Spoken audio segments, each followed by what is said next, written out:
সারা জীবন তুমি যারা সাজদা দিলা না, অথচ সেই মালিক তোমার জীবন দিয়েছে। সারা জীবন যারে তুমি সাজদা দিলা না, অথচ সেই মালিক তোমার মৃত্যু দিয়েছে।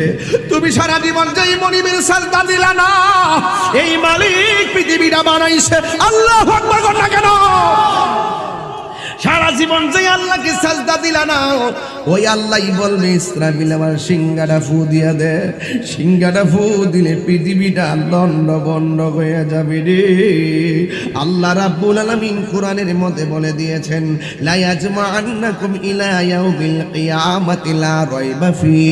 আল্লাহ বলছেন, আল্লাহ হলো তিনি যিনি তোমাকে আমাকে একত্রিত করবেন একটা ময়দানে, যেই ময়দানটা সম্পর্কে কোনো সন্দেহ নাই। ওয়ামান আসদাকু মিনাল্লাহি হাদিসা। আল্লাহর চাইতে সত্যবাদী আর কে হতে পারে? হাশরের ময়দানে যেদিন আল্লাহ একত্রিত করবে, একত্রিত যেই মাঠটার মধ্যে করবে, ওই মাঠটা কোনো শামশিরিয়াই। এই দুনিয়ার জমিনে হাশরের ময়দান হবে। ওই মাটি, দুনিয়ার মাটিগুলা হলো মাটি, আর ওই দিন হাশরের ময়দানটা হবে তামা।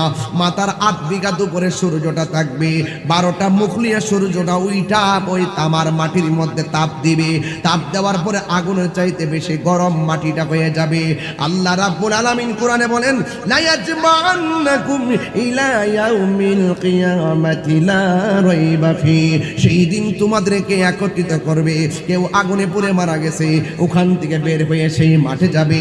কেউ পানির মধ্যে পইরা মারা গেছে, লাশ পাওয়া যায় নাই, ওখান থেকে লাশটা উঠে হাশরের ময়দানে যাবে।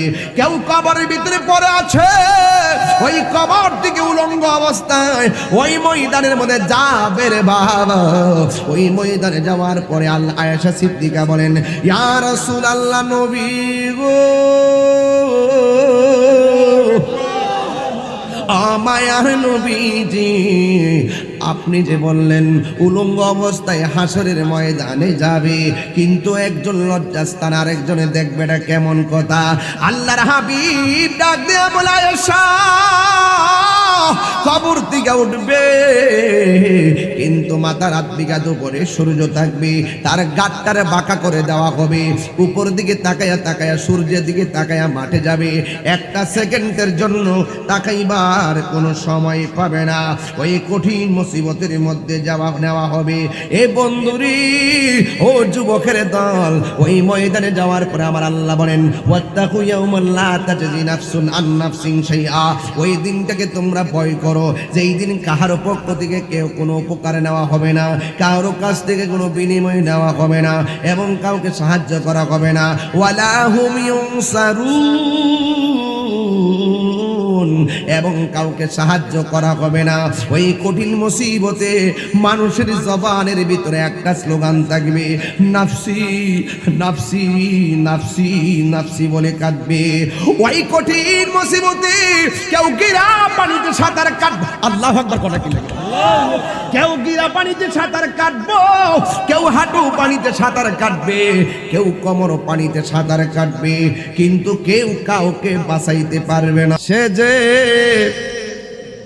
নামে আজরাইল, সঠিক সময় লুন্তি তোমার ঘরে হইব দাখিল। কত কাকুতি মিনতি করবা তুমি, রেহাই পাবে না। আজরাইলা শিলে কারো কফিয়তে চলবে না রে মানুষ, কফিয়তে চলবে না। সে যে নামে আজরাইল, সঠিক সময় তোমার ঘরে হইব দাখিল। কত কাকুতি মিনতি করবা তুমি, রেহাই পাবে না।